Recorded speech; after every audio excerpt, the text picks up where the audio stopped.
First off, Magneto was right. Just wanna get us started.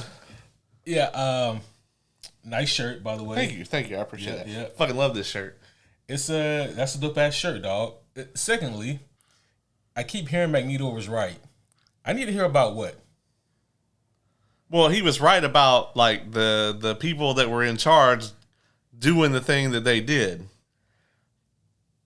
It could be Magneto was right about playing Uno and how you actually can put a draw 4 on top of another draw 4. No, I think the emphasis is that he was right about the people who were racist against mutants. That they were going to find a way to wield their power against the mutant race. And the problem with that is this. In that regard, Magneto is definitely 100% right. The bigot's going to bigot. Yeah. However, it's almost like there's an allegory or something. I wonder what that could possibly be talking about. I can't quite place it, but if we figure it out, homies. Yeah, we'll let you guys know. We'll let you know. If there's any sort of like allegorical meaning behind the X-Men, if there's any sort of overlap or, display on reality, we'll definitely let you guys know. Yeah. To change gears just a second, though. Yeah. So on Monday, we reviewed the stellar Minecraft movie. And we reviewed the one that just came out. Yes. The one that just came out. And I think as like a trauma response, both of our brains immediately started to just delete shit. And we kind of forgot that we got an extended Superman trailer. Yeah. Right before it. Yes. And we haven't talked about it at all. We haven't. So that was actually my second time seeing that trailer. Oh, see, I had never seen that. I didn't know. Yeah, so a few weeks ago when you said that we were supposed to get a new Superman trailer during, I think, CinemaCon, you technically were not wrong. I think that afterwards is when James Gunn dropped that extended look at the movie. So that's when I saw it. And, what'd you think of it, man? So, when we originally saw it in the theater, so just to let you guys know, and like, there's going to be mild spoilers here for the trailer only. We haven't seen the movie yet, but essentially, like, it's kind of an extended version of the teaser we already got, which them saying something's a teaser now is crazy because, like, to me, a teaser is like 15 seconds. Where we got the Thunderbolts teaser and it was like 4 minutes long or whatever. And this is supposed to be like a Superman special look or something. And so we get this like extended sequence from the original trailer, right? Where we get this look at, is it the North Pole or is it Antarctica? Where the fortress? Antarctica. Okay. Believe, yeah. It's Antarctica. And I guess it depends on what the polar bears are. That's right, because he's got to have polar bear guards, which we don't see in the trailer, folks. Hate to disappoint you. If that's a deal breaker for you, take it up with James Gunn. We had no creative input over this. So it's an extended version of that. We see him fall into the ice. He's hurt AF. He calls Crypto, and Crypto is a puppy, and he's doing puppy shit. Fucks him up even more. He fucks him up way worse. He finally gets Crypto to bring him into the fortress, and we get this kind of cool animation where apparently this version of the fortress like completely submerges when it's not being used, which is kind of a cool effect. Pretty nifty. Crypto comes up and he drags Clark inside where a small army of robots, voiced by Alan Tudyk, retrieves him, and they put him on a table, and they're like, looking at him and everything, and they're like, oh, he's got like 17 fractures and then damage to like his liver, spleen, kidneys. I was like, there ain't that many people that can fuck Superman up like that, for one. And then they're like, oh, a nice healthy dose of yellow sun. And I'm like, won't that just be the fix for anything that could be wrong with him? And I remember in the trailer, I leaned over and I said, it's like when your grandma gives you ginger ale and Robitussin. Yeah, yeah. This will fix anything. This will fix anything. Yeah, or some Vicks. Some Vicks. Put some Vicks on your chest and put a sweater on. Yeah. Drink this ginger ale and go lay down and watch Price is Right. It's like, Oh, Grandma, I got a fucking stage 2 concussion and my nose is broke. And I can't see out my left eye. Oh, come over here. Put some Vicks on your chest. Yeah. Take some of this Robitussin. Yeah, take some of this Tussin. Take some of this Tussin. Go lay down on the couch. Now, the only thing that I really took issue with in this trailer, and I watched it again today, and I've kind of changed my mind on it. When we saw this in the theaters, it kind of, to me, so they like magnified the sun. They have like a series of like magnifying glasses, and they use it to like give him like a concentrated beam of yellow sun. And in the trailer, when I first saw it, it kind of to me looked like it was like burning him. And I was like, that's not... Yeah. That doesn't happen. Yeah, no. But I watched it back today, and I think it's actually more of like, it's his like bones snapping back together and shit. So I didn't really get that opinion when I watched it the second time and paid more attention. But when I saw it the first time and it was like the sun was burning him, I'm like, dog, he can like sit inside the sun. Yeah. And get stronger. And get stronger. Like, there's no amount of sun, of yellow sun anyway, that like would harm him. But I imagine like all your bones and shit cracking back together probably hurts. And I'm glad you bring that part up, right? Because the internet's going to internet, and they interneted again. And they were like, oh my gosh, this is so dumb. Like, why is he yelling in pain? Like, the sun fixes him. And I was like, if you had 8 broken ribs and contusions and all this other bullshit, and suddenly it's all mended back together, that's just going to feel funny. Yeah. Yeah. I don't think it makes him immune to pain. Yeah, no. Yeah. I get it. I think that I hope that some sense will prevail, but I mean, admittedly, when I first watched it, just seeing it in the theater like that, I kind of felt the same way. Like it, I was like, this didn't make sense, but here we are. Yeah. What'd you think of it, man? I dug it. I really like the vibe of it. And it seems like, and this is me really putting on my detective lenses here, it seems like he was just in a really intense, serious fight. And now we're getting the come down moment afterwards, where we get a little bit of levity and lightheartedness and humor in that James Gunn fashion, because we see one of the bots, voiced by Alan Tudyk, said, "No need to thank us. We're not programmed to have any emotions, blah blah blah." And then he goes, "This is number 12. She's new." And she immediately goes, "Oh my gosh, she smiled at me." And I think like the meaning in that went over a lot of people's heads too. Yeah, I think so too. Yeah. But like shit like that, I'm like that was pretty good. I want to address also like what could have kicked Superman's shit in like that. Could it have been the giant ambiguous monster that we see in the trailer? I feel like probably not. Yeah. I mean, if that big ass thing can like backhand Clark and do that kind of damage and send him flying like that, I don't know, man. That seems like a lot to me. A little bit. For just this mysterious creature. I mean, the homie Dylan and I were talking about it a little bit in the theater, as to what could do that to him. I was like, well, they're not going to use Darkseid, but Darkseid can fuck him up like that. Yeah, absolutely. So I guess the difference is like, unless Darkseid is busy, he'd probably be there to finish the job. Yeah, that's what I'm saying. It's like, but Darkseid's not going to do that and then just be like, well, we're done. Yeah. Like, he would land shortly after Superman to continue beating that ass. Yeah. Meanwhile, like, Batman is flying behind him and, like, he's playing chess with Batman while he's whooping Superman's ass. He's losing. Yeah. But that's not right. Every time Batman like takes a piece, he hits Clark hard as a motherfucker. Clark is like, Bruce, stop. Please. Do not let him cook. I leaned over to the homie Oz and in the theater, and he asked me like, because he asked the same question, what the fuck did that to Superman?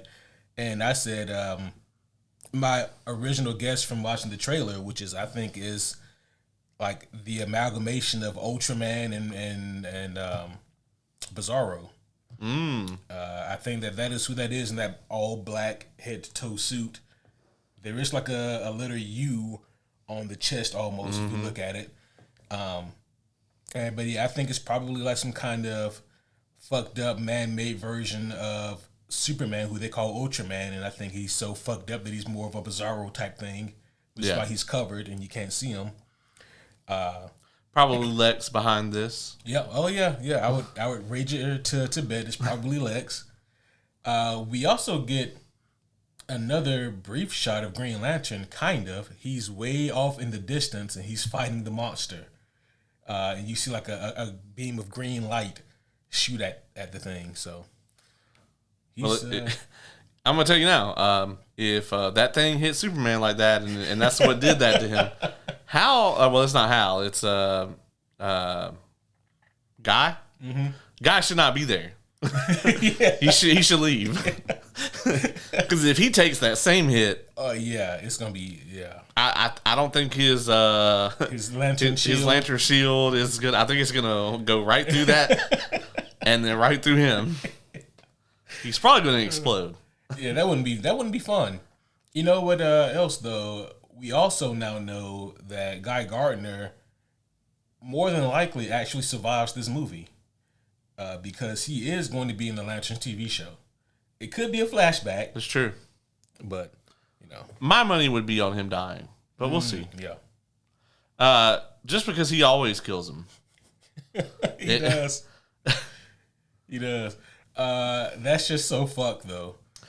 To any of you who are listening to the audio version, if you listen to our Minecraft review, Q is in the room. He is on it.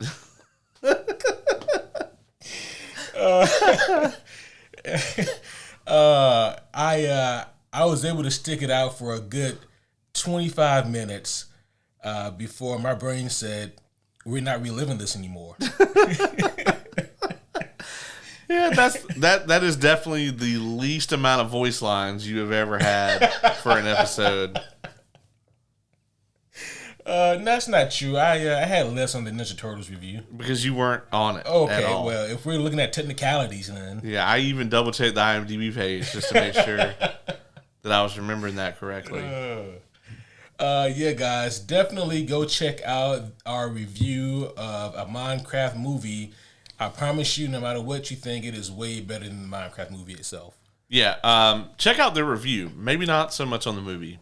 Yeah, If you still want to see the movie after watching or listening to our review, listen to it again. Yeah. Keep listening to the review until you're sold on the fact that you don't want to go watch that movie. Because I'm going to tell you now, if you don't know anything about Minecraft, you will not like it. If you know a lot about Minecraft, you will not like it. If you know a little bit about Minecraft, you still probably will not like it. We had a broad spectrum of different levels of experience with Minecraft, and no one liked it. Yeah, I think the highest score was a 5. Was a 5. Yeah. And that was from Oz. And you always got to take about 1 point off of his score. One of these days we have to do a homie index and see like how many points should be added to and or deducted depending on what homie is scoring it. Yeah. Like if it's Brendan, it depending on the movie, probably -5 points. Yeah. Oh shit. Any throwback series, Brendan's -5. Yeah. Yeah. I wish we had all of that data. I really do. Because it would just be really. It would take a long time to get it all, if we were to make said crazy ass spreadsheet. However, the longer that we don't do it, the longer it will take to do it. So that's the shitty part about procrastination. Yeah, it is. We could just say fuck it and we just decide okay, on this day we're gonna start recording our scores. That's true. You know what? That would be interesting to do. How many movie reviews have we done so far this year? Oh. It's been a lot. It's been at least 20. Yeah. And it's only April. Yeah, and it's only April. That's the crazy part about it. Because I was thinking, I can go back to the beginning of the year because surely there's not that many movies we reviewed and then just take take notes of the scores that we did. It can't be 20, right? So it's got to be like what, Ninja Turtles, Transformers, Brave New World. Yep. Minecraft. What else came out this? Batman Ninja 2. Batman Ninja 2. You said Fantastic Four already, didn't you? Nope, the 94 Fantastic Four. That's 6. And then we have our 2 Andor reviews. Yep. We have, including tonight, we would have 8 Born Again reviews. Yeah, so if we're throwing in the TV show reviews, it's going to be takes us up to 16. Yeah. And that would make sense. Yeah, that tracks. Yeah. So. Yep. Well, speaking of Daredevil. That's right. That is the reason why we are here today. But before we get too far, proper introductions are in order. So, homies, one and all, welcome back to another very special episode of the Superhero Homies Podcast. My name is Quentin, and as always, I am here with the world's greatest co-host. I'm talking about none other than the homie Caleb, and some say that he was right. I was. I don't know about what, but I was. Yes, that's right, folks. I am back in action. Here we are. I am in the middle of trying to kick my horrible addiction to sodas and caffeine. So if my brain is not quite there tonight like it normally is, if that just level of just wit seems to be missing, that's what happened. I think I'll only be concerned if in mid-sentence you start talking like Dr. Doom from 1994, Fantastic Four. I'll be like, all right, folks, and that's going to be all for this one. It's like, well, then Matt goes down and he's and you start doing a bunch of spirit fingers and shit. Yeah. So Matt was out defending Hell's Kitchen. Yeah. No, yeah, man. We are tonight. We're reviewing the next to the last, the penultimate episode of Daredevil: Born Again. It's almost over, and it seems like it just got here. Can I get 35 more episodes, please? One of the old writers is like, "That's what we tried to give you guys." Yeah. So I want to go ahead and touch on that because it's been highly speculated, and I'm inclined to agree with this, that episodes 2 through 7, that's where they got to.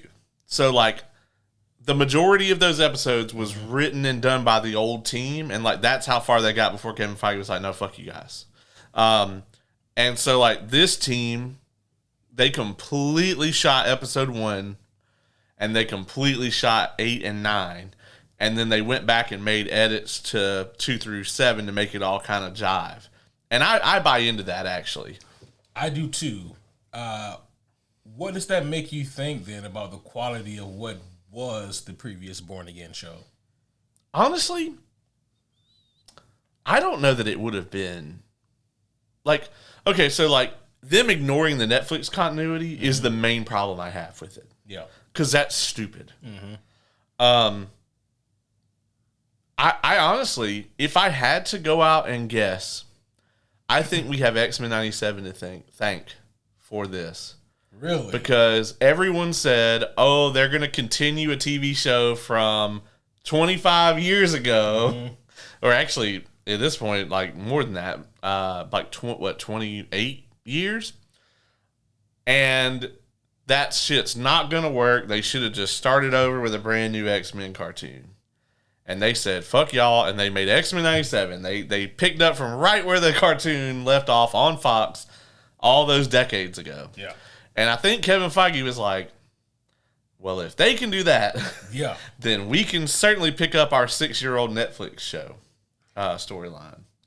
For me, I think it was probably a thing of the old guard. And hell, Kevin Feige was part of the old guard. Yeah. I think it's just a matter of them being like, that show doesn't really suit the tone they were looking for here.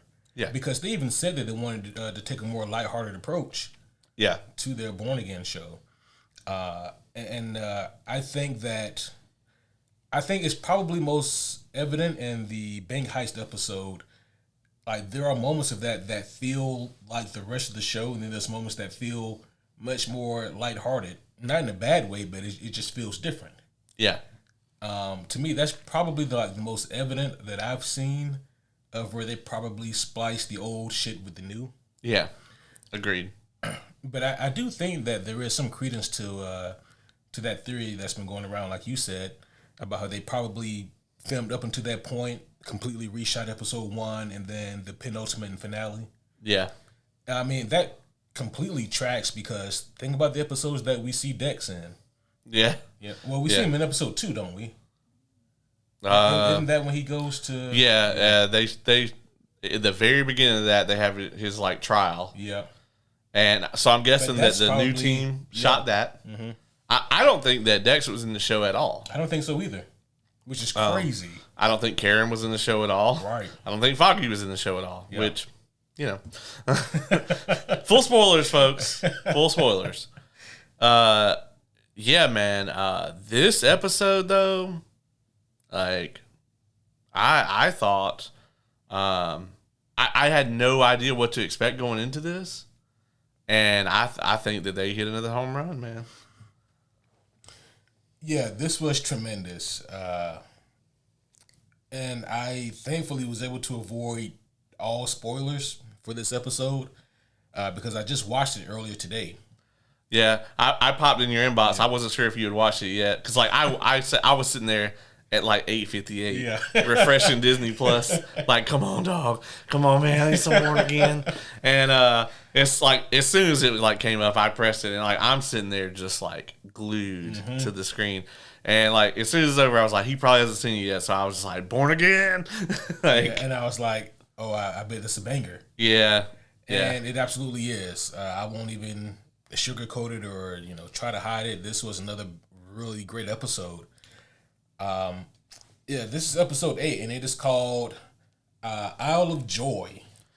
I gotta say that in a way, it doesn't exactly work like this, but it's almost like all of the episodes we've seen since 1 is kind of like, it's like they gave us kind of all these different pieces of Matt, right? Like they have specifically focused on his Catholic guilt. Yep. They've specifically focused on his senses or his abilities. I thought the bank heist episode was probably one of the best examples we've gotten of that. Yep.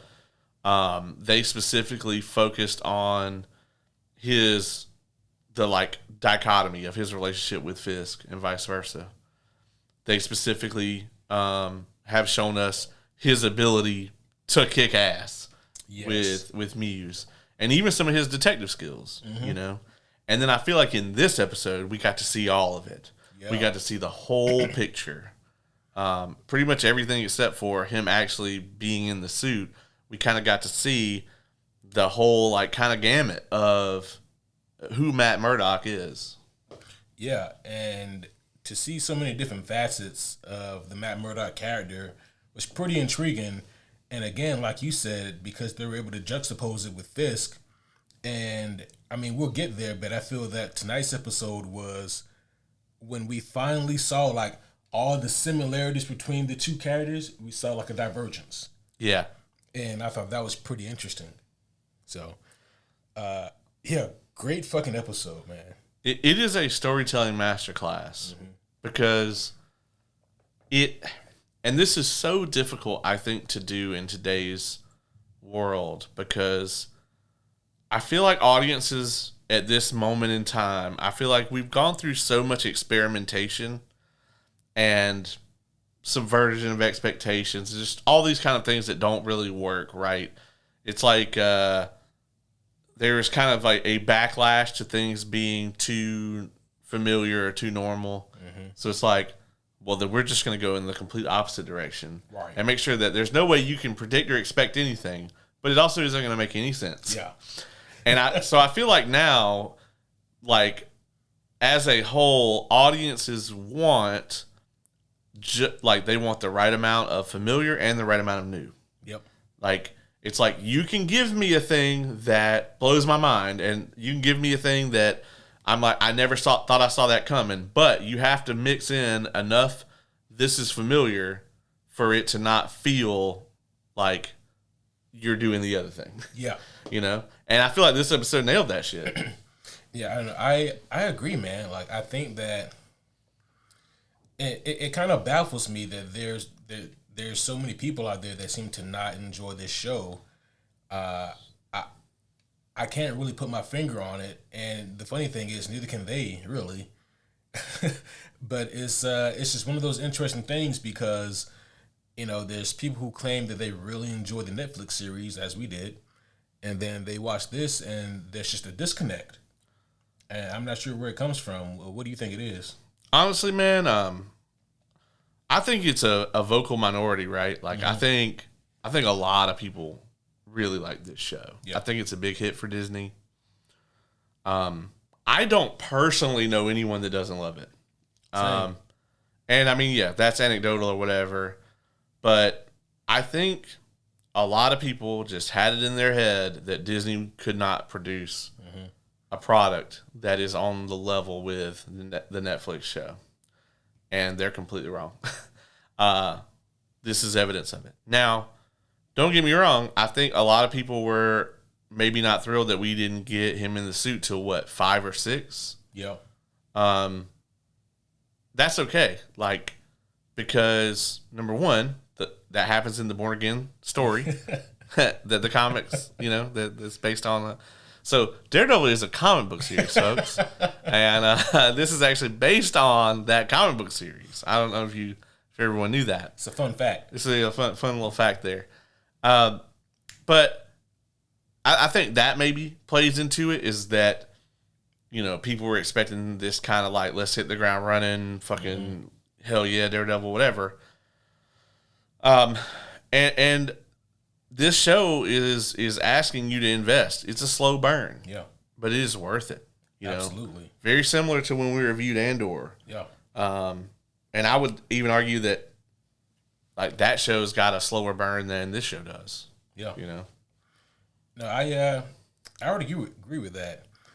And I also have to say this, man, for what it's worth, I think that this episode produced my favorite F-bomb from Disney yet. Yeah. Like, and I mean, we'll get there, but the way that Matt just delivers that fucking line. Yeah. So much vitriol. I loved it. Yeah. It was great. Great. Matt was off the chain here in this episode, dude. So let's see, where do we start in this episode? How do we start with Dex in prison. That's right. And as soon as they showed him, I was like, this motherfucker's gonna get out. He was like, I don't know how, but he's not gonna be in here. Yeah. Like when these credits roll at the end of this episode, he's not gonna be in these walls. More than likely. Yeah, more than likely. Yeah, so this episode does start with good old Benjamin Lester Poindexter in prison, and he has been escorted to Gen Pop, general population area. And at first, I was wondering, wouldn't this be kind of a Rorschach thing, if anything? You know, like, yeah. I'm not stuck here with you, you're stuck here with me. And then I was like, why would this be so bad for Bullseye? But then I remembered in season 3, he started off as a cop, right? Yeah, he was an FBI agent. Yeah, so that's kind of... Yeah. As a matter of fact, when they put him in there, they're like, enjoy Agent Poindexter. Oh, yeah.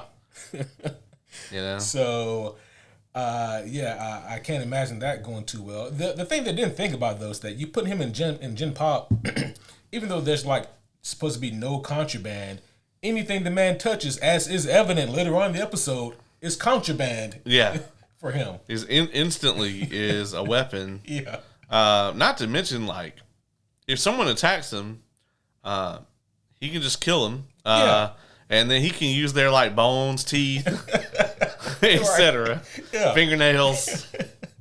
Does not matter. Yeah. So, an interesting thing we found out about Dex here was that, other than, like, them fusing his skeleton or whatever, or just his spine, he doesn't have, like, a full, like, Wolverine treatment or whatever. But his vision is greatly enhanced. Yeah. And I actually really love that. Me too. Because this idea that it just to juxtapose him with Matt, who is blind. Yeah. Yeah, and he's going up against Bullseye, who now not only has the insane precision, but he also has superhuman vision as well. Yeah. Yeah. Unfortunately, they didn't provide him with real supervision because he gets out later on. No, I got it, man. Because like he's got the enhanced eyesight, so that's like supervision, but he doesn't have like actual supervision like people watching over him. I'm hit it again. No, I understood all of it. Oh, okay. You didn't need to hit the button either time. Okay. Actually. Yeah, you didn't laugh, so I figured you didn't get it. No. I got it. I put it all together pretty quickly, actually. Yeah. Oh, okay. All right. Oh, it was for the homies. Yeah, of course. So they throw good old Dex and general population with the rest of the other prisoners. Meanwhile, Fisk is taking a walk with Vanessa, and they discuss them actually getting funding for the Red Hook operation. And that Red Hook operation was really just to make things easier for transportation and distribution of certain substances, yeah. products. Yeah, certain things that people will do for their recreational uses. Right. And probably guns too. Yeah. Don't forget weapons. Yeah, of course. Vanessa and Fisk seem to be, and this is really for me where like the fracture and like the similarities between Fisk and Daredevil start to kind of split. Yeah. Because Vanessa and Fisk, they seem like they're actually starting to mend things here. Yeah. And then we quickly go to Matt and Heather, and their relationship is starting to fucking fracture. Oh, yeah. Matt. So here's the thing, right? Is like, I'm surprised that Heather didn't die, but she's not going to be around for the long haul. Mainly because Matt doesn't trust her. Yeah. Like, he hasn't told her that he's Daredevil. And if he had done that prior to now, she probably wouldn't feel the way she feels about these, like, vigilantes. But, I mean, it's kind of a self-fulfilling prophecy almost, no matter how you go, though. Right. But, with Matt, it's like, it's on another level from, like, a Peter Parker. Because Matt is pretending to be, he is blind, but he is pretending to be, like, disabled blind on a regular basis. Like, just imagine how many, like, little lies he has to tell her every day. Yeah. To keep up the, charade. So, whew. It's got to be exhausting. Yeah, it's got to be exhausting for him. And then when she finds out, she's going to leave. Oh, yeah, she's gonna, what the fuck, man? Best case scenario, she leaves. Now, I'm probably going to make this joke again when we get there, but I found it, like, terrifyingly hilarious when I looked at, like, our discussion from last week episode. And, because you were talking about how, you think that there's a good chance that Vanessa or Heather or both of them could die. And I was like, well, the good thing for Heather, I said almost exactly, the good thing for Heather is that Bullseye is locked up. And Bullseye has a thing for killing Matt's girlfriends. Yeah. and now, he is not. And now he's not. So, yeah. We'll see what happens with that. This conversation, though, between Matt and Heather is very tense because she's saying all the shit that is only irritating Matt. Like, all the wrong shit that irritates Matt. Yeah. And that's just causing Matt to retreat even further and further, into himself and from telling her the truth, which I agree he probably should have done, but it's tricky though, right? Because up until, canonically speaking, a week ago, he wasn't Daredevil. Yeah. And now he kind of sort of is again, And it is tricky because he is both trying to defend himself as Daredevil, but also trying to convince her that Fisk is a no good, rotten, dirty son of a bitch. Right. In the words of JR. Son of a bitch. That son of a bitch. That man's got a family, damn it. But yeah, so Heather, she's just convinced that Daredevil is like. She says something along the lines of Daredevil being every bit as bad as Muse. Like they're both just boys playing at a game. And Matt's like, what the fuck? Yeah. Matt's like, what the fuck? It's not even if. It's when she finds out that he's Daredevil. What do you think her reaction is going to be? She's immediately just going to be like, you piece of shit. Mm-hmm. Like, how many lies have you told me? Yeah. Yeah, he's thinking in her mind that she's going to be like, oh, thanks for saving me. Yeah. And that's not even going to cross her mind, man, because in her opinion, she saved herself. Mm-hmm. Now, granted, Matt was there because, like she would be dead if Matt had not intervened. Yes. But from the moment that Matt got in there, like, I'm not saying he's not there for her as well, but, like, he's over here enjoying his fight with Muse, you know? Because he probably could have ended that fight quicker if he wanted to. Oh, yeah. and this is why she kind of feels the same way, right? And it doesn't help that you have all the propaganda on TV every day from the mayor. And Fisk is one of her clients. Mm-hmm. And so, of course, you know, he's putting on an act for her. Oh, yeah. And even Vanessa, you know, has told her on the side that she's safe with him and everything. So in her mind, I mean, she doesn't really think that Fisk is this awful person. She's buying into the bullshit with Fisk. So, yeah, I mean, Matt is kind of losing from all sides here. Yeah. And I think it also speaks to Heather's ability or inability as like a therapist. Like, your number one job is supposed to be able to like read and decipher people to a degree. Yeah. you on a regular basis deal with 3 people who are not stable. Right. Yeah. Technically 4 until Muse died. That's true. Yeah, like you didn't see that motherfucker coming. You had a fucking serial killer. Right. A creepy ass serial killer for a patient. Like, yeah, 3 of your clients are mass murderers. Yeah. Yep. And your boyfriend is dresses up as the devil. Yeah. And beats the shit out of people. Yeah. You know? So. And sometimes kills them. Has he killed anyone yet? Well, I mean, he didn't technically kill Dex. Dex lived. No. Yeah, he didn't kill Dex. I mean, he didn't try not to kill Dex. That's true. He threw that motherfucker off a roof. Yeah. He killed Nobu. Oh, yeah. Nobu's supposed to be like a immortal ninja or some. Oh, okay. So it doesn't count? Yeah, he's probably fine.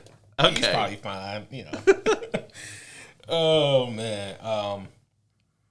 Yeah, so Fisk is this was wild because I didn't expect to get this scene right here, right now, but Fisk takes Vanessa to Adam.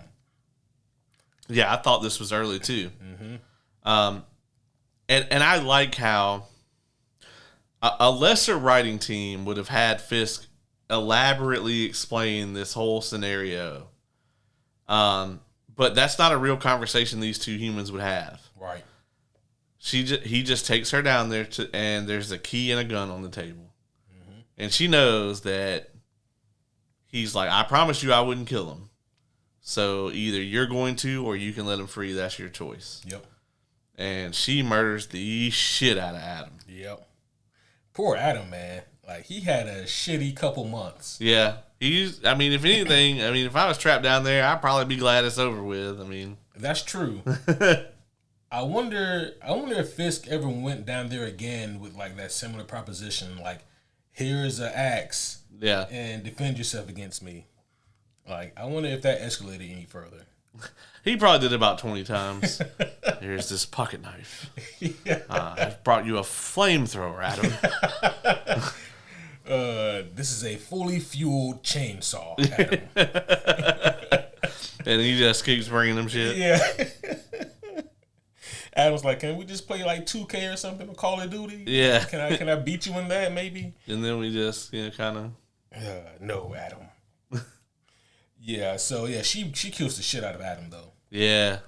So nice knowing you there, Adam. Yeah. Bye-bye, Adam. Bye-bye. Good old Buck delivers a letter to Heather from Fisk, and Matt is asking all the right questions. Well, how the fuck did he know to send this here? Yeah, how do you know this motherfucker? And all this other stuff. Yeah. And then, he quickly just, he figures out, motherfucker, Fisk is a client.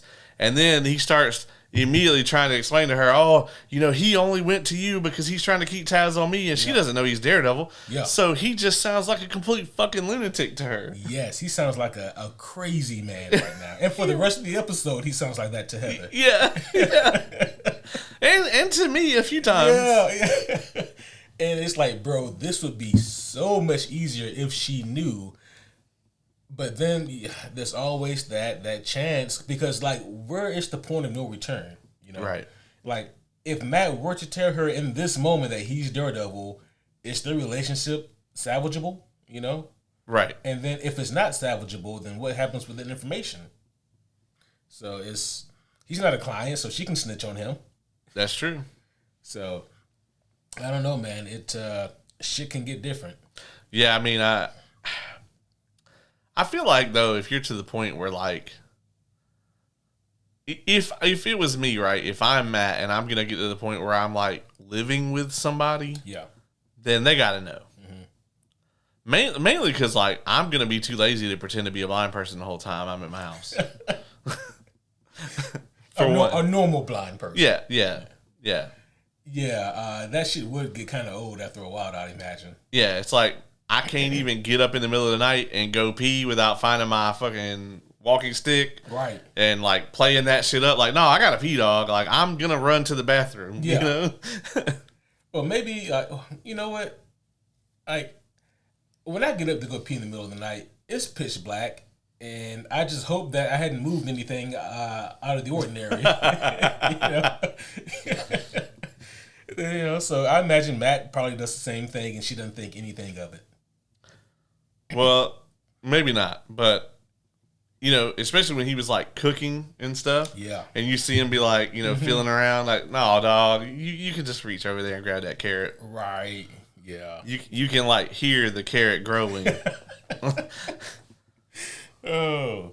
I also want to point out this small thing, and it's that we never hear Matt use any of his senses to detect whether or not Heather is lying.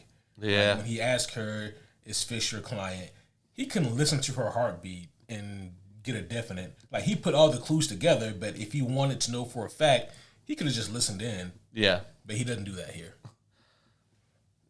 Yeah, when he gets to the office, man, he's still in crazy person mode. Oh, yeah. So on the letter that Buck gives to Heather, it's an invitation to the Black and White event. And I love this too because he's like, well, you're not seriously considering going, and she's like, why wouldn't I go? And then she later on is like, well, are you gonna come with me? And he's like, I wasn't invited. Mm-hmm. And she's like, well, it says and guest. And he's just like, fuck. That's not where he dropped the F-bomb. Yeah. He could have. He wanted to. Yeah. It would have been funny if she said, well, actually, man, in parentheses it says, and if you have any bitch-ass blind boyfriends, he can come too. It's really specific that he wrote. Yeah, very specific. Yeah. I don't know why he would have wrote that on here. Oh, man. The next thing we get here is Matt does go to the office, and Kristen has no good news for Matt here. Nope. First of all, there's a bunch of bullshit going on with the firm. Yep. That's just added stress on top of Matt's already high stress. And then he gets even worse news that good old Benjamin Poindexter himself wants to talk with Matt. That he is in Gen Pop. Yep. And he wants to sit down.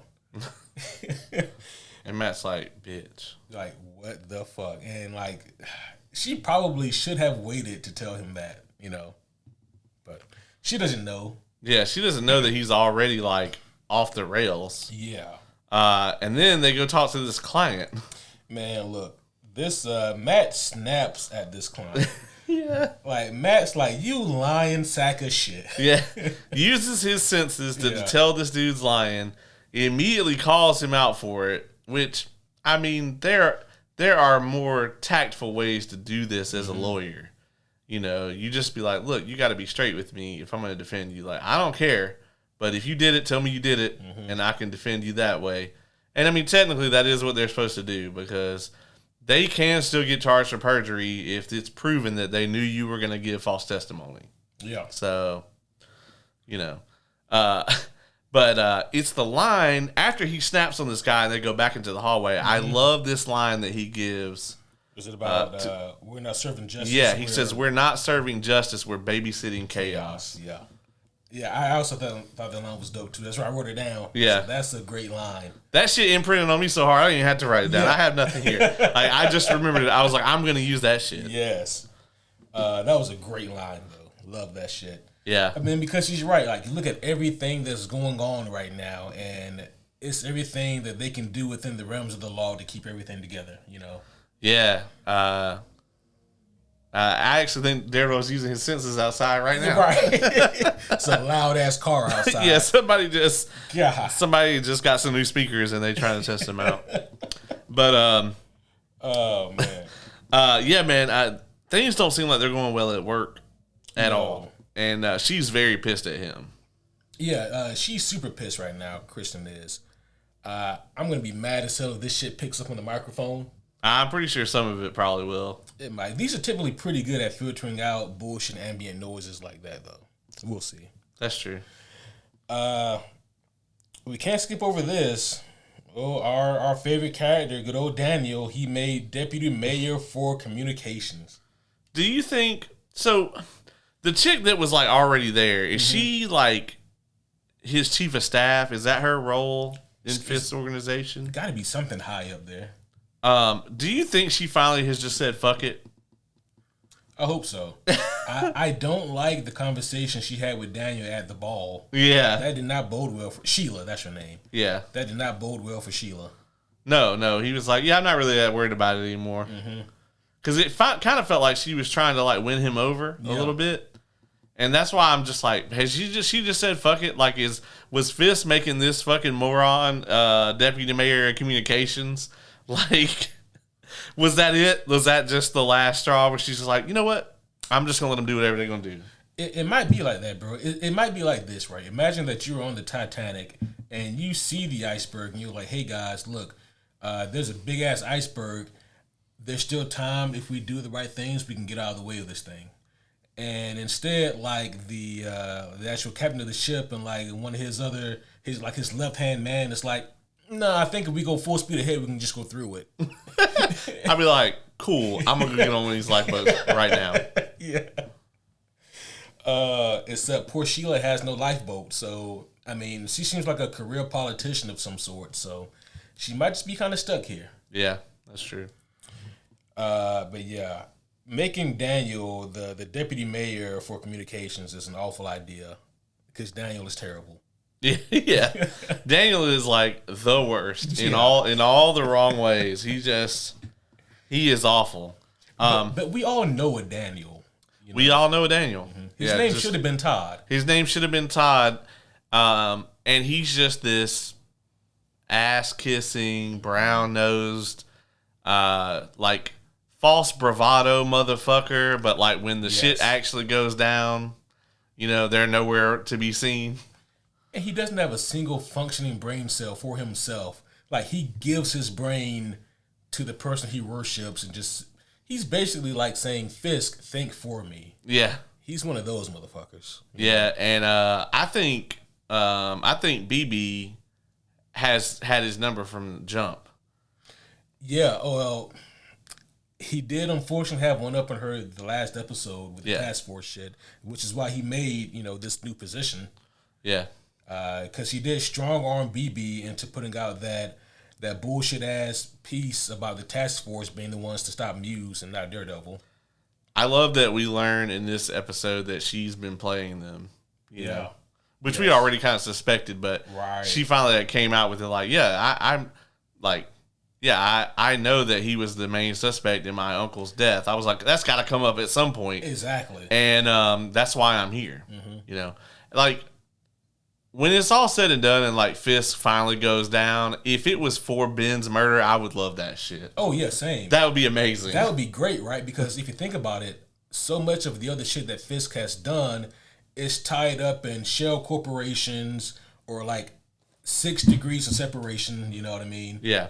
And like, there's just probably not enough hard evidence to get Fisk. They had to get him like Al Capone. Yeah. But instead of like tax evasion for the murder of Ben Urich, you know? Yeah. Because that was all personal. That was something he did with his own hands. Yeah. He just couldn't like maintain his composure and let that shit get away from him. Yeah. So that would be extremely poetic if he went down. Yeah. For Ben's murder. Let's see. Yeah, Matt goes to Josie's, and it was so funny because at first when Matt is standing outside of the bar, I was like, oh man, Josie's is shut down, and I almost wrote it down, and then the door opened, and Josie herself was like, hey, you coming in? Yeah. And I was like, never mind, because the shit looks rough. Yeah, it does. It looks real bad. I mean, it did like explode. Yeah, that's true. But almost as soon as Matt gets in there and starts drinking with Josie, it's not long before Cherry shows up. Yep. Cherry was telling Matt, and those two have a pretty candid conversation, and it's here when Matt starts to put some of the pieces together. Yep. That they find out that the O'Melvenies, they only drank that when they were celebrating a win. Yep. And Foggy had not, and he already had ordered some, and this is where Matt puts together that he knew he was going to win that case that he was working on, and he was celebrating early. Yep. And so at this point, he realizes Fisk probably, in Matt's mind, Fisk definitely put Dex up to this. Yeah. Like, this wasn't just a random spur of the moment, murdering spree. He had actual targets. Which, I don't know that Matt knows this or not, but, like, Fisk was still gone back then, right? Yeah. You're right, but I don't know how much of that was, like, public. Right, knowledge. yeah. Yeah, I don't think it was, because only the, like, underground knew about Echo shooting him. Yeah. Because they had branded her the King Killer. Right. Yeah, so, like, that was, like, a special code name that they had for her. Like, they kept all of that hush-hush. Because if Fisk was going to live, they didn't want people to know he was weak. Yep. And so, yeah, like, Matt may not even know about any of that. Yeah, and there's a good chance he doesn't. And come to find out, it wasn't Fisk anyway. Yep. What's he twist? What the twist? So as soon as Matt puts those pieces together, that somebody most definitely set up Bullseye to kill Foggy, he leaves immediately and beelines it for what's the jail they're at? Rikers. Yeah. And this scene was amazing. Bruh. So he gets there and he immediately has a sit down. Well, Bullseye is sitting down, Matt is standing up. But he has a conversation here with our good old friend Poindexter. And what you think of the scene, man? Loved it. Yeah. The way that Matt treats him is amazing. He's like, when he fucking came over, he was like, "Oh, you want me to get you an appeal?" Yeah. Fucking, you can just tell Matt just fucking loathes. Absolutely. I was gonna say it's everything within Matt to not hurt this motherfucker, but yeah, dude, bro, I lost my shit when he just goes up and just slams his head on the table repeatedly. Gets to the side of the room, calls the guards, and he's like, "Yeah, he just started beating his head on the table." And Dex, he's not even trying to defend himself. He's not even trying to say this crazy motherfucker just slammed my head, and he's like, all right, Matt, I got you. Yeah. So, do you think Matt knew? So this is the thing that's kind of lingering for me is, do you think Matt basically helped him get out? Like, do you think that Matt knew that he dislodged the tooth, or did Matt just miss it because he was so pissed, and he didn't intend for Dex to get out? I definitely think it's the latter. Yeah. Yeah. Because I don't see him letting Dex out under any circumstances, Fisk or not. No, absolutely not. Absolutely not. Yeah, that would be some wild shit if he did that shit on purpose. Unless he's just taking Frank's advice. Yeah. He's like, well, I can't get to him in here, but if he gets out, I could kill him. You know? Yeah, that's a terrible idea. Yeah, I doubt that's gonna happen. Right. But that would be some crazy shit. They're gonna put you away for a long time for premeditating a murder for a year and some change. Yeah. But I love the line. Well, cause I guess, guys, basically the reason why Matt is here is to try to extract information from Bullseye about if he was hired or not to shoot Foggy. And Bullseye is willing to give Matt some information if Matt can get him out of there. And Matt's like, there's no fucking way I'm filing an appeal for you. Yeah. You lunatic. You killed my best friend. I also want to point this out, too. I thought this was very sly, subtle, and very cool that the show did this. Matt says something like, why the fuck would... He didn't say fuck yet here. But he says, why would I defend you? And Bullseye says, because that's what you do. You're a good guy, and good guys defend the people they hate the most. He says something to that effect. And when you juxtapose that with, like, the end of this episode... Yeah. It kind of brings it all home there. Yeah. Yeah, let's talk about the fuck you that he drops here, because I just loved it, man. Honestly, this is like the most Kevin thing I've ever seen Charlie Cox do, because the way he says it is exactly the way I would picture Kevin saying it. It was with so much spite. Yeah. So the way that it happens is the prison guard is taking away Poindexter, and Dex says something like, "Good to see you again, counselor." Without missing a beat, Matt just goes, "Fuck you." Yeah. It was with so much, like, there was so much hate on the F. You know, like, it was all capitalized. He like Dex doesn't even have the word counselor completely out of his mouth yet. Before Matt has this "fuck you" just locked and loaded. Yeah. Ready to roll. It was so pointed. It was. You know? It was great. Yeah. Again, maybe my favorite F-bomb of Marvel Disney so far. To me, it's still Hector's niece. Oh, Angela, yeah. I can't remember what she said, but it was like, I'm not going to the fucking cops or something like that. That was great, too, because it's this little kid. On Disney Plus, dropping F-bombs. Like, what universe are we in? It is a dark timeline, but it's not the darkest. That's right. That is right. Superman Lives never got made. Oh, man. Yeah, so it's after this that we get the opening scenes of the black and white ball. Yeah. And there's a lot that goes on here. So what I want to do, actually, is I want to talk about Bullseye escaping and then the entire black and white ball. Man... As soon as like that guard went to go like try to get his hands or whatever back shackled, I was like, oh, that's bad. Yeah. Well, first of all, having his hands unshackled at all was a terrible idea. Yeah. I actually thought that when he put the sutures in, I thought that he was actually going to use those. He was going to use the sutures and kill people. No, I knew it was a tooth. It was going to be a tooth. As soon as I saw him, like, shifting his tongue around his mouth, I said, oh, it's a tooth. And, yeah, sure enough. And this shit was brutal. He spit launches a tooth into the prison guard's eye. And then from there, it's just complete death and mayhem to anyone in that room whose name isn't Poindexter. I can't fathom what it must feel like to have someone spit a tooth through your eye, but it seems bad. There has to be a moment of confusion, right? Right. Where you're like, what the fuck just put me in this much anguish? Yes. Like, was I shot? No, he spit something at me. I think it's a fucking tooth in my head, that doesn't belong there. I don't know that this guard had much time to think about any of that, though, because I'm pretty sure it went all the way to his brain. Yeah. So. And even if it didn't, Bullseye killed him anyway. Yeah. So what Bullseye ends up doing here is, what's funny? It's like when I was taking my notes, I never called him Bullseye until here.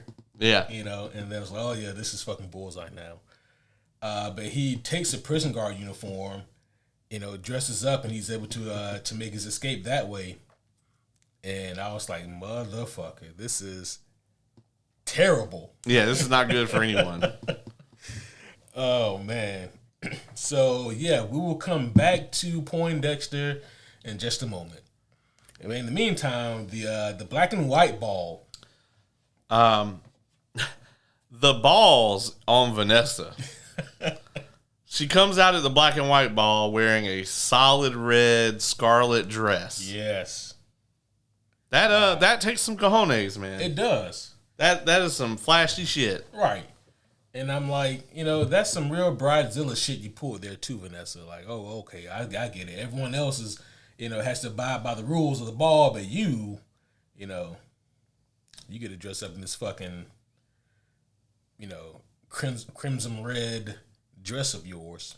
Part of me wanted Fisk to be in like a Cody Rhodes pinstripe suit.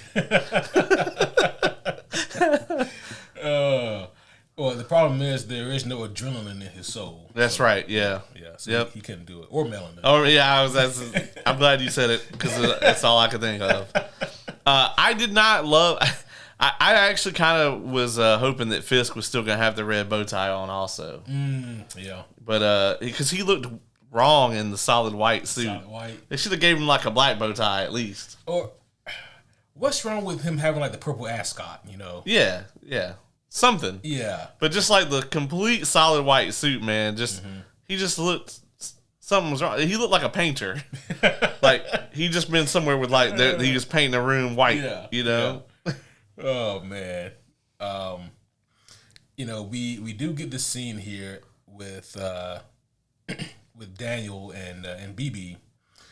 And I love the way that this scene is being played out because at first, I was like, I don't understand why BB chooses to be friends with this guy because the way she was playing it almost made it seem like, yeah, they have some differences, some political differences, but there is a genuine friendship there to a degree. And if there is, it's one-sided. Yeah. You know?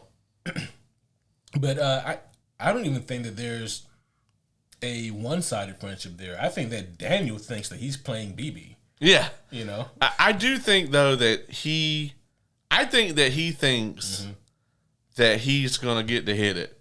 Like, oh, wow. Like, because you got to think, Daniel definitely has incel vibes. Absolutely. BB is probably one of the few women that even entertains a conversation with him. Right. You know? So he probably immediately thinks, oh, well, this can go somewhere. Yeah. You know? Yeah, I got this position now, you know what I mean? Yeah, she's gonna love that, you know? Yeah. Yeah, no, she ain't gonna let you hit. No. I would be so mad. Yeah. I would be tremendously pissed. But nah, she's playing him. But but she's playing him well enough to where he believes he's playing her. Mm-hmm. And that's like masterclass right there. Yes. Let's talk about the scene where there is an undercover reporter or journalist that's there. Oh, my God.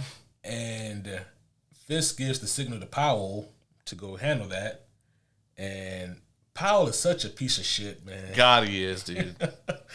I get upset now when I watch this show and he's still alive. Yeah. Where you at, Frank? You're right. So Powell takes this poor journalist into like the kitchen area, and there's of course a vat of hot grease. Commissioner Gallo walks in, and again proves that he is no Commissioner Gordon. Right. And Commissioner Gallo is like, Powell, stop! You know you're assaulting that man, and Powell's Powell's like, no, that's not assault yet, and then it's his hand, right? That he dips in the hot fucking oil. Yeah. And then he proceeds to beat the shit out of the guy. Powell has no care or respect for what Gallows has to say because what can the commissioner do when the mayor is the one who is approving all this? Yeah, he's like, well, I don't work for you anymore, so kick rocks. Yeah. And Gallo, all he could do was just sit there and watch. I'm like, bruh. Bruh. And this is where we kind of start to get this little alliance between him and BB, which I think is going to be very interesting. Same. I wonder how long this continues for. Like, does the task force make it past the finale? I don't know. I don't think Powell makes it. Yeah. Past the finale. Yeah. I know we're not there yet, man, but it would be tremendous if, again, motherfucking Frank Castle has to show up at some point. God, I really wish, like, this would be the perfect time for him to show up. Yeah, Daredevil is incapacitated at the moment. You know? So, I mean, and what's better than, one crazy psychopath with a gun? Another crazy. Another crazy psychopath with a gun, And they can just, equalize each other. I don't know, man. It'll be a long day at the office for Punisher. Yeah, because the only way that like Frank is gonna kill Dex, like obviously, I mean, you're not gonna have just a straight up shootout with him. Absolutely not. That's not gonna go well. Yeah, he's just gonna shoot you in the head, Frank. I guess Frank could like blow up the building he's in. Yeah, that'll do it. And the other thing that is a disadvantage is Frank doesn't kill innocent people, whereas Bullseye clearly has no problem. No. But if Frank shows up with like a grenade launcher, he might be okay. Yeah. I think obviously, like if Frank were to show up, he'd be wearing like the Kevlar vest Punisher thing. Yeah. And that'll probably soak a few bullets for him. I mean, because like I don't know how Matt can. I don't know what they do to put him back in the suit. Talking about Matt Murdock. Yeah. Because how? Yeah. I mean, granted, like I don't think that bullet wound hit anything lethal. But that was a big ass caliber. It was, yeah. Yeah, and he went fucking down. Yeah. But but I guess we're skipping ahead a little bit. There was also the interesting scene with I never know how to pronounce this motherfucker's name because it's all French. Jack Ducon, the swordsman. Yeah. And Fisk. Yeah. Where Fisk is like taking people into the side room and like bullying them into funding this project. Strong arming them like a motherfucker. Yeah. And he kind of threatened to reveal him as swordsman. Yep. Who we first saw back in what, Hawkeye? Yeah. Fun fact, swordsman, he started off as a Hawkeye villain. Huh. Yeah. It's so crazy to see this dude playing this character after seeing him in Better Call Saul. Right. Where he was a fucking lunatic. Yeah, he's such a good actor. He really is, yeah. Tony Dalton, folks. He's really good. So that was an interesting scene there. Matt, when he finally shows up to the ball, he is still acting batshit crazy. Yeah. You thought maybe he'd have chilled out a little bit, but he's maybe more unhinged now. Oh, yeah. Yeah, because he's in the belly of the beast, and so is his girlfriend. And she doesn't know anything to make her the wiser. No. So she's worried, and Matt does this thing that I have also done before, but I don't have super hearing, and it's when she's talking and he zones the fuck out. Yeah. Same. And that's the thing, man. Like Matt has on the blind people glasses. Heather can still tell you're not listening to a fucking thing I'm saying, are you? Yeah. He was like, oh fuck. Well, it's mostly because Matt is like doing this shit right here, and he just he was not listening to her at all. Yeah.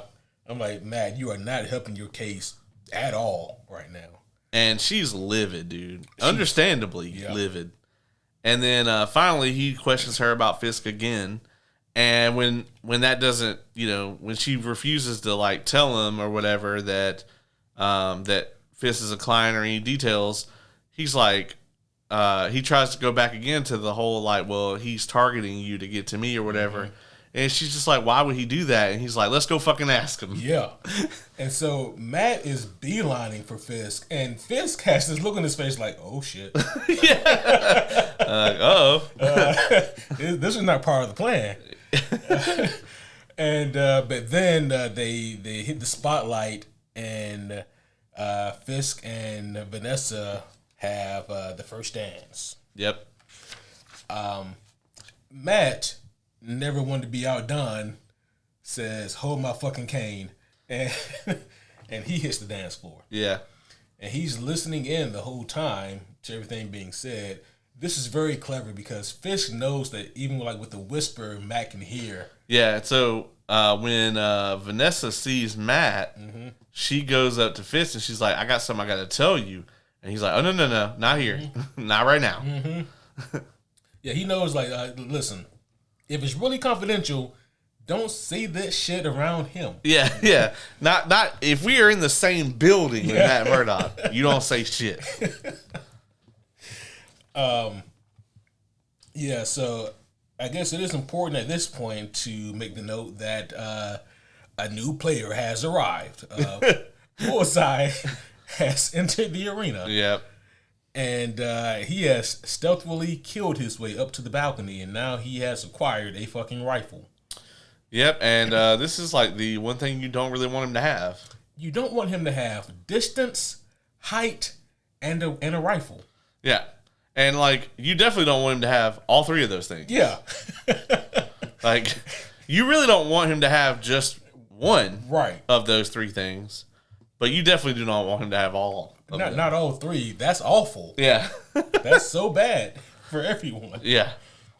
Yeah. So Matt breaks off his dance with Heather and dances with Vanessa. I love the way he just cuts in there. Yeah, he really does. Yeah. And he's like, bitch, you killed my friend.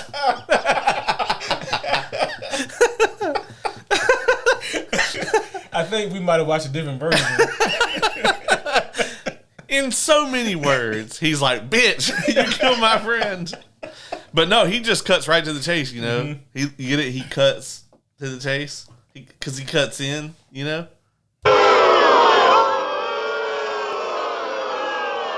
You suck! All right. I think that was better than the one you made earlier, but... Take that back. But okay. But he gets right to it here with Vanessa. And he's just like, I know what you did. I know that you had Foggy killed. And Vanessa is cool as a cucumber for the most part. I mean, now, the thing that's going to fuel all the speculation on the internet is when she's like, well, you need to calm down. So, do you think that this is like... We talked about this. Yeah, we did. Yep. It's like, because in the comics, it kind of all goes back to this, right? It's like, could he actually be alive? And I, if that really is the case, this show has got to give me a hell of an explanation. Bruh. I'm talking a crazy... What if at the end of season 1, she's like, your friend Foggy, he's still alive. And then it pans to Fisk and he takes off the mask. Oh my God. Get the fuck out of here. Oh man. This is really fueling that speculation. That, and they also confirmed that Foggy and Karen are both coming back for season 2. Yeah. That's not helping the rumors either. Yeah, no. I'm with you, man. If Foggy is alive, they're really gonna have to fucking spin that web to make me cool with that decision. Yeah. Something like it's gonna have to be like some kind of like protective custody or. And how did he survive? That was a shit ton of blood. Yeah. Right. Absolutely. It wasn't a fake round that Bullseye shot him with. No. No, not at all. And like he very much looked dead there on the ground. Yeah, and like Foggy wasn't. Matt heard him die. Matt heard his heart stop beating, and Foggy wasn't in some kind of, like it wasn't like Foggy was in on it. He was trying to fuck Kristen that night. He was trying to get some. Right. Come on, like he was having a great evening. Yeah, that's right. Up until now, the next thing that happens, I am gonna go ahead. Mm-hmm. I called this shit before episode 1. What's that? Where we were speculating about what that they could be going on with Born Again, and I said, what if there's a situation where Matt is actually having to protect Fisk from Bullseye killing him? You did say that. And I was like, as soon as he jumped in front of the bullet, I was like, ah! You did call that shit. Absolutely. Like, before episode 1, folks. Yeah. Shit was crazy. Well, you know what? Fuck it. To my credit, I said there's a good chance that Matt gets shot at the end of this episode. You did. Yep. You thought it was going to be the cops. The cops that do it. Yeah. He used to be cop adjacent. Yeah, he was a fucking FBI agent, you know. He could probably get a job in the current FBI right now, but that's a different story. Yeah. Yeah, well, are you, dog? He's overqualified. Didn't this guy just try to shoot the mayor? Yeah, whatever. Well, you know. He didn't get him. You know? He just shot some blind guy. Do you think Dex like saw Matt jump in front of the bullet and was like, that's fine too? Right. Absolutely. Like, well, that okay. I mean, yeah. I'm trying to remember. Does Dex know that Matt is Daredevil? Yeah. Okay. In that case, he's definitely like, oh yeah, this is great. Yeah. He's like, I'm out of jail and I shot the one motherfucker who can definitely put me back. Yeah. Yeah, the one guy who can like whoop my ass, wait for the police to get there, and then try the case to put me back in prison. Yeah. Yeah. He's like, my memory is a little fuzzy, but he threw me off a roof. Right. Yeah. And that shit hurt like a motherfucker. Not to mention, like, just like that day beat his face in. I'm not saying that Bullseye was right, but I'm not saying that I blame him either, though. And the reason he wanted to kill Fisk is because, let's not forget this, Fisk broke his spine in half. Yes. Yeah. Fisk straight up banged this motherfucker. Although I think when Fisk did it, it wasn't even like on his knee. I think he went up against the corner of a wall. Yeah. And just like accordion this motherfucker. Yeah. So fucked. Oh my God, man. Oh. What an episode. And what a cliffhanger to set us up. I'm telling you, this season has been incredible. Mm-hmm. The only way they could fuck it up is if they somehow don't stick this landing. I need them to stick this landing. Yeah. Like big time. I mean, hell, season 2 is already so far underway. Like we talked about last week, the set photos leaked of Matt in the black suit. They're just well underway, man. So they have more than an idea of what they want to do for season 2. Yeah, man. At the end of the season, like Matt's gonna have rented this little like dingy clubhouse in Hell's Kitchen, and they're gonna walk in, and Karen's gonna be like, "What the fuck?" And Matt's gonna be like, "This is the Defender Den," and Karen's gonna be like, "Okay, there's a lot of, is this gonna be like our Defender table?" And then Matt's gonna be like, "Yeah, and room for more." God damn it. And then Luke Cage is gonna walk out of the kitchen with a tray of food, and Matt's gonna be like, "What are those?" And Luke's gonna say, "These are Defender tenders." God damn it. Oh shit. So what do you think happens in this finale? I don't know, man. Like, honestly, obviously I want Frank to show up. Mm-hmm. It would be awesome if we got... Here's the problem with, like, a big cameo in the finale, right? Is you don't want it to take away from the story. Yeah. So it's got to be, like, somebody that's going to make sense, right? Like, I don't know, man. Like... Bullseye's just like shooting motherfuckers, and then like Sam Wilson shows up. I'd be like, well, Bullseye's gonna have a hard time with this. So we have to remember, we know for a fact the swordsman is there. Yeah. Yep, the swordsman's there. Granted, I don't think he has a sword with him, but still, he is there.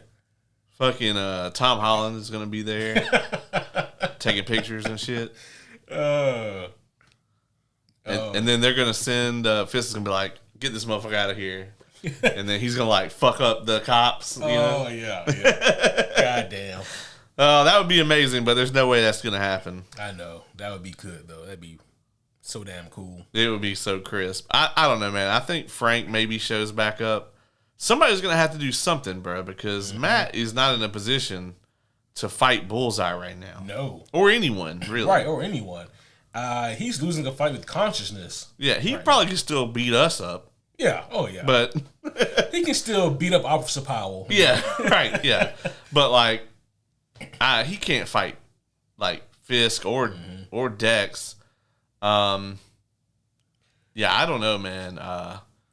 Dex definitely has more bullets up there too. So yes. He ain't done just because Fisk didn't get shot in. Like also now, like it's gonna be all over the paper that Matt is the one that saved him. Yeah. You know, so and like Fisk is gonna hate that. Fisk is absolutely gonna hate it. Yeah. He's probably gonna try to keep that under wraps because they don't want any pictures in the ball. Yeah. Bet BB is there and hopefully she got something. Yeah. You know? Yeah, I think it's gonna get out, man, because everyone saw that shit. Yeah. Man, I don't know exactly how Matt gets out of this. There's a lot that has to be done in next week's episode, I think. Like, I think that Heather needs to find out that he's Daredevil. Yes. I think that obviously they need to find a way to stop fucking Bullseye. Yeah, that's like number one objective. You got to put this motherfucker back in prison or kill him. Matt needs to find another roof, get him up there. Maybe this one should be like 2 stories higher. Yeah. Toss this motherfucker off. And if he is still alive, repeat the process. Just find a slightly taller building. What if you're gonna do that, man?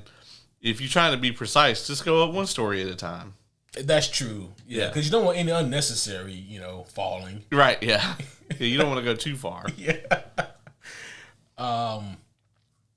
Yeah, I feel like there's kind of a lot of ground they have to cover. Like, I think that it's got to end with the task force either being taken down and or exposed.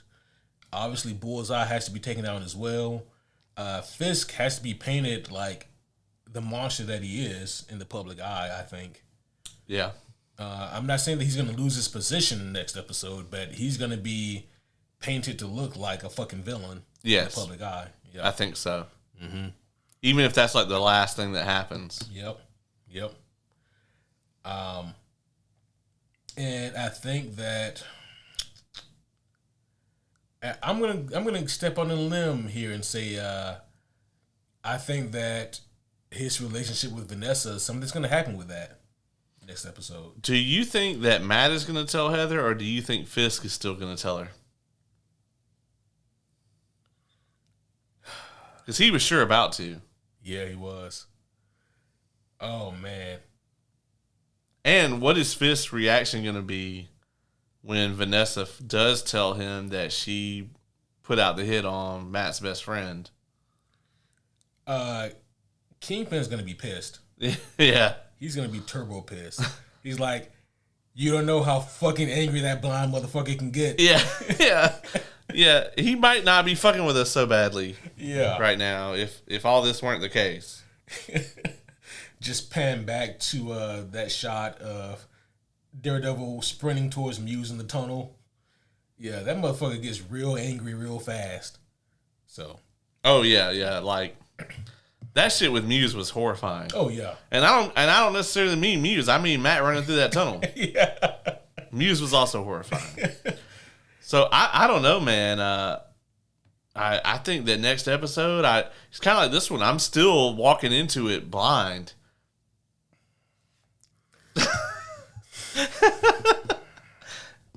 and I'm kind of excited about this.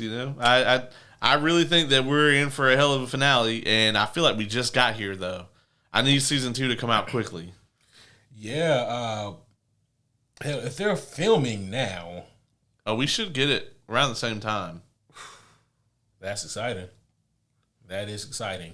Have they confirmed that we're getting some Defenders in Born Again Season 2? I think it's all just heavily rumored at this point. Okay. They haven't confirmed shit about Season 2, really. Yeah, it's true. Yeah. So they technically haven't even confirmed the black suit. They were just leaks. Yeah. Yeah, I think they will smartly wait until after the show is over to start talking about Season 2. Yeah. I have heard a rumor that Kristen Ritter was spotted on set. So some Jessica Jones action could be in play. 4 episodes in, Kevin Feige is going to come in. You're all fired. We're going to start over. Motherfucker. God damn it, Kevin. No, I think that the people that put this season together, that put this final product out, pay them what they want to be paid. Yeah. Keep this shit going. Yes. 100%. Maybe give them the Kevin Feige spot over Marvel TV. Oh, yeah. Let me ask you this before we wrap up here. They still haven't come out and shown the face of the person who killed Hector Ayala. Yep. What do you think that's about? It could be a setup for a next season villain. It could be Officer Powell, although when he told Matt that he wasn't involved in it, Matt believed him. Yeah. He used his senses and believed him. So, I don't know, man. Would it be crazy if it was the commissioner? He ain't got the balls. Yeah, probably not. Yeah. I think the craziest thing would be is if it was Frank. Oh, my God. Yeah. Yeah. That would be really insane. Yeah. Or what if it was like Buck? Or, you know. Oh, yeah. I would say Daniel, but he doesn't have the balls. No, yeah. He would have fucking tripped or something anyway. But, Fisk was not happy with the outcome. Yeah. So. Yeah, what if. Yeah, that's a good point. Fisk could have had Buck dress up. And, yeah. Yeah. That'd be fucking wild. That would be wild. Yeah. I think there's a lot more to Buck, and I hope we get to see more of that. That's if he makes it out of next episode. That's true. Yeah, you got to live, bro. There's a lot of people that's got plot armor, and I don't think you're one of them. Yeah, he might have level 1 plot armor. You know. Yeah. He's got the same plot armor that Wesley had. You know. Right. Well. Yeah. He got killed by a fucking reporter. That's true. Fucking Matt has level 5 plot armor. Yeah. He just got shot in the chest. So. You know. Yeah. Oh man. Well, I guess let's give our final thoughts and score this episode. Yeah, man. You first on this one. You got it. You got it. Yeah, this was another really tremendous episode, man. For me, it was what episode was it? Maybe episode 5 or 6. The one that was right after the bank heist episode. Yeah.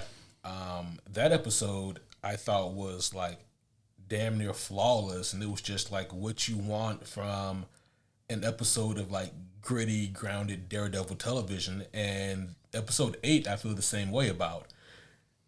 Yes. I mean, this is exactly what I wanted. It was extremely well paced. There was damn near no fat on this episode either. No. You know? Every scene meant something. And it was a longer episode. It was 52 minutes. Right. Yeah, it had some length on it. That's what she said. I mean, when Daredevil is going up the elevator, I'm just well, they're going to cut it off right here. Mm-hmm. And I used I picked up the remote and pressed it to see how much was left. And there was 8 minutes left. And I was like, oh. Bro, I thought they were going to end it when we saw Bullseye on the train or on the bus leaving. Yeah. Yeah. And nope, kept going. Nope. So yeah, they did incredible with the pacing here, especially considering how much story they told in this episode. The shit with Adam was revealed. The shit with Heather and Matt's relationship is continuing to blow up. Bullseye, seeing him again and him getting out of prison in a really cool and gruesome fashion. This whole ball event is really cool. I mean, even what you could consider the B-tier stuff is so interesting, with BB and Commissioner Gallo working together, and her still trying to take down Fisk because she does suspect him of killing her uncle. There's just so much cool shit in this episode, and the fact that one episode removed, and we're still wondering how do they wrap this up in a good way. Right? Yeah. I think it speaks volumes for this show and for this episode in particular. I'm gonna give it a 9.4. Last night when the episode went off, pretty much anything that we're going to review immediately when it goes off, I start thinking about what I might score it. And I went back and forth with myself last night, and then also I think a good portion of today about, do I want to give this another 10? Mm-hmm. Because it's really fucking good, man. It is. And I just kind of went back and forth on it. But the reason I'm not going to do that is because I feel like it is very much a part 1 of 2. Mm-hmm. And I need to see part 2 before I can really decide on that. Yeah. So I'm still going to give it a 9.8. Mm. I thought this was an incredible episode of television. I thought that I wondered going into this if it was going to feel weird that we wrapped up the Muse arc in the last episode, and then with 2 episodes left, we're kind of going into unfamiliar territory. The episode did a great way of not making it feel like that was the case, and we start to wrap up all these things that we've seen building over these last 8 episodes. That combined with the fact that we get to kind of see all these different facets of who Matt Murdock is, who Wilson Fisk is. For the first 7 episodes, they showed us how these 2 characters are the same. And in this episode, they showed us very much how they're different. Yep. I really loved all the storytelling here. We didn't get a ton of action in this, but what we did get was great. Yes. It was well done. We got a great fuck you. We did. We got an amazing F-bomb from Charlie Cox himself. And it was just filled with vitriol. It was like Walton Goggins in The Shield dropping an N-bomb. Just, oh no! It was just, it was horrific. But yeah, man. So yeah, I'm gonna stick to that. I'm gonna give it a 9.8. I thought it was stellar, yes. Stellar television, and I cannot wait for the finale, man. I both can and can't, right? Because it's right. Like I want to see it, but I don't want it to be over. I know. Thankfully, they're going to start gracing us with Andor right after that. Right. Yeah, they spaced that perfectly. They really did. Yeah. So yeah, it's going to be good, man. It's going to be a lot of fun, and man, I really need to see this season finale. Yes. I am so hyped for this. So. That's it, homies. The next thing that we're going to cover, we're going to be doing a recap of The Last of Us Season 1. Are we doing 2 episodes of that, or are we going to try to do 1? Probably try to do 2. Yeah. We'll probably still do 2 before Season 2 comes out. Yeah, I think so, yeah. So yeah, we'll cover the first. Was this a 10-episode season? Yes. Yeah, so we'll have the first 5 episodes for you guys, and then we'll cover the second half, and we're gonna kind of do like a recap / review of The Last of Us Season 1, and right after Born Again it ends, we're gonna start our Andor coverage. So that's gonna be we got a ton of shit going on all the way leading up to when Thunderbolts finally comes out. Yes. And then maybe we can do an episode that's not a review. Maybe. Just maybe. And along the way, we also have to do some more Fantastic Four. Yes, we have. The next one is the best one. The next one is the best one. Do with that what you will. Yeah. Not the best Doom, but the best Fantastic Four movie is the one up next, and then it's only downhill from there, and it's up to First Steps to take us out on a high note. We really need First Steps to be like the first really good Fantastic Four movie. Please. Not to get us off on that, but like, I really didn't like the premise of this movie up until very recently. But I think I'm really going to enjoy it. I don't even think I know what the premise is. Well, the whole like they're being in the 60s thing. Oh, yeah. But when I read kind of the synopsis where they really want to try to capture it and shoot it kind of like a space race type movie. Yeah.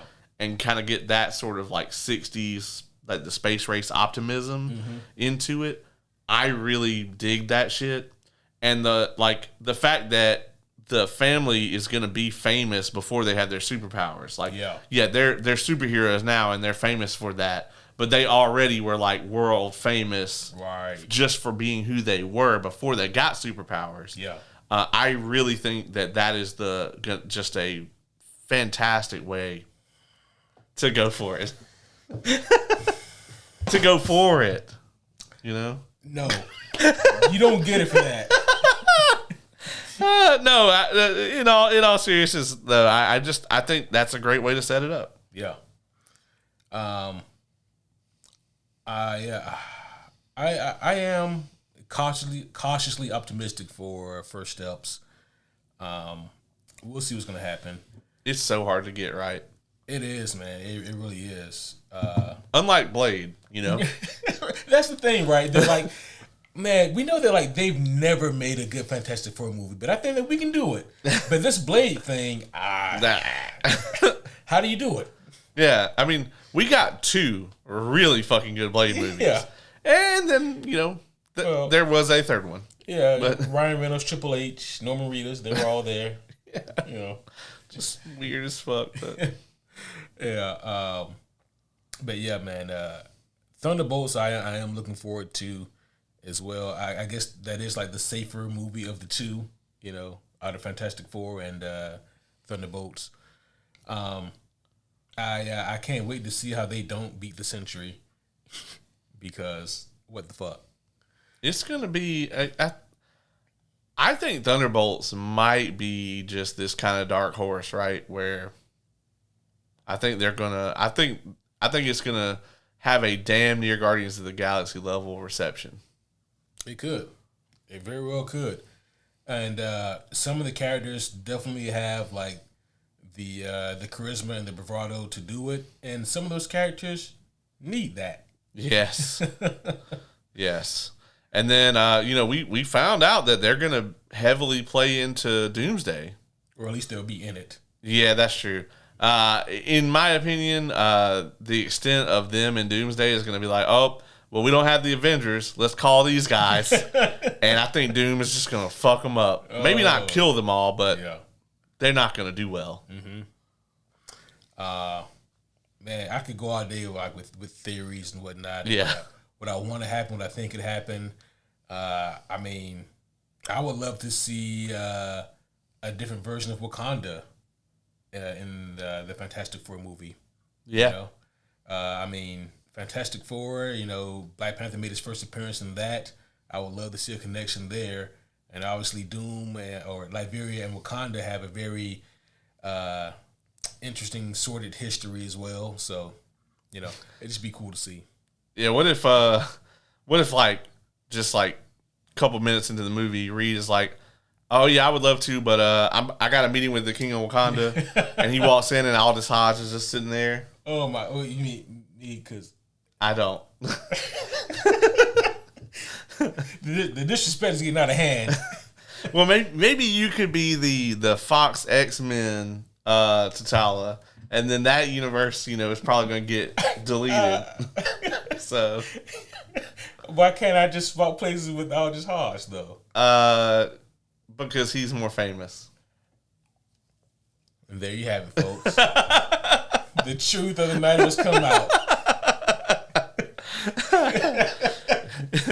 Well, on that sad note, I think it's time we go ahead and wrap this one up. Homies, hopefully you guys have enjoyed both this review and the episode itself. Another tremendous episode of Daredevil Television. Can't wait for the finale. Can't wait to go ahead and review that as well. Wrap that shit up, B. Yeah. Well, that's going to be all for now, folks, but we will see you guys again very soon. But until next time, my name is Superhero Homie Q. And I'm Superhero Homie Caleb.